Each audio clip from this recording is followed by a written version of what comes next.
காரைக்குடி ஸ்டைலில் ஒரு கடுகு குழம்பு. இது எப்படி செய்யணும் அப்படின்னா, முதல்ல மிக்ஸி ஜார் எடுத்து தக்காளி, வெங்காயம், பூண்டு, கருவேப்பிலை, கொத்தமல்லி போட்டு நல்லா அரைச்சி வச்சுக்கணும்.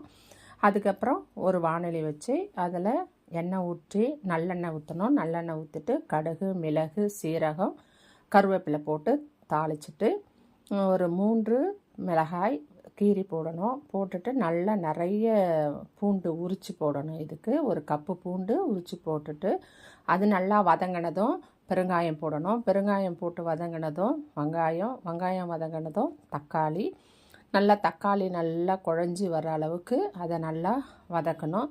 அது வதக்கி முடித்த பிறகு ஒரு எலுமிச்சம் சைஸு புளிக்கரைசல் கரைச்சி வச்சுக்கணும். அதெல்லாம் நம்ம ஏற்கனவே வெங்காயம் தக்காளி அரைச்சோம் இல்லையா, அதை சேர்த்து மிளகாப்பொடி 2 ஸ்பூனு, மஞ்சள் பொடி 1/2 ஸ்பூனு, 1 ஸ்பூன் உப்பு. இது உங்கள் தேவைக்கு ஏற்ற மாதிரி காரம் அதிகமாக வேணுன்னா கொஞ்சம் அதிகமாக சேர்த்துக்கலாம், கம்மியாக வேணும்னா கொஞ்சம் கம்மியாக சேர்த்துக்கலாம். அதனால் அந்த மாதிரி சேர்த்து நல்லா கலந்துட்டு அதை இந்த வதக்கிய வெங்காயம் தக்காளியோடு நீங்கள் அந்த கலவையை சேர்க்கணும். சேர்த்து நல்லா கொதிக்கபடி நீங்கள் மூடி போட்டு விடுங்க. ஒரு 10 நிமிஷம் நல்லா கொதிக்கட்டும். கொதித்து எண்ணெய் பிரிஞ்சு வரும். அப்போ பிரிஞ்சு வரும்பொழுது உன்னரி வாணலி வச்சு ஆயில் இல்லாமல் ட்ரையாக கடுகு ஒரு 3 ஸ்பூன் போட்டு நல்லா வறுத்து அதை நீங்கள் நல்லா இடித்து தூள் பண்ணி அந்த கொதித்த குழம்பு மேலே நீங்கள் தூவணும். தூவி ஒரு 2 நிமிஷம் அது நல்லா கொதிக்கணும். கொதித்த பிறகு அது மேலே நீங்கள் கருவேப்பிலை, கொத்தமல்லி தூவி இறக்கணும்.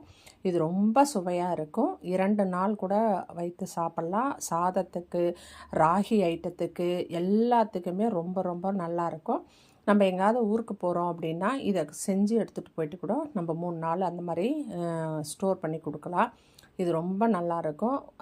சட்டுன்னு கெட்டு போகாது. ரொம்ப அருமையான ஒரு கடுகு குழம்பு காரைக்குடி ஸ்டைலில் செஞ்சு பாருங்கள், சாப்பிட்டு பாருங்கள். எவ்வளோ சுவையாக இருக்குது அப்படின்னு எனக்கு கமெண்ட் பண்ணுங்கள். சரிங்களா? நன்றி.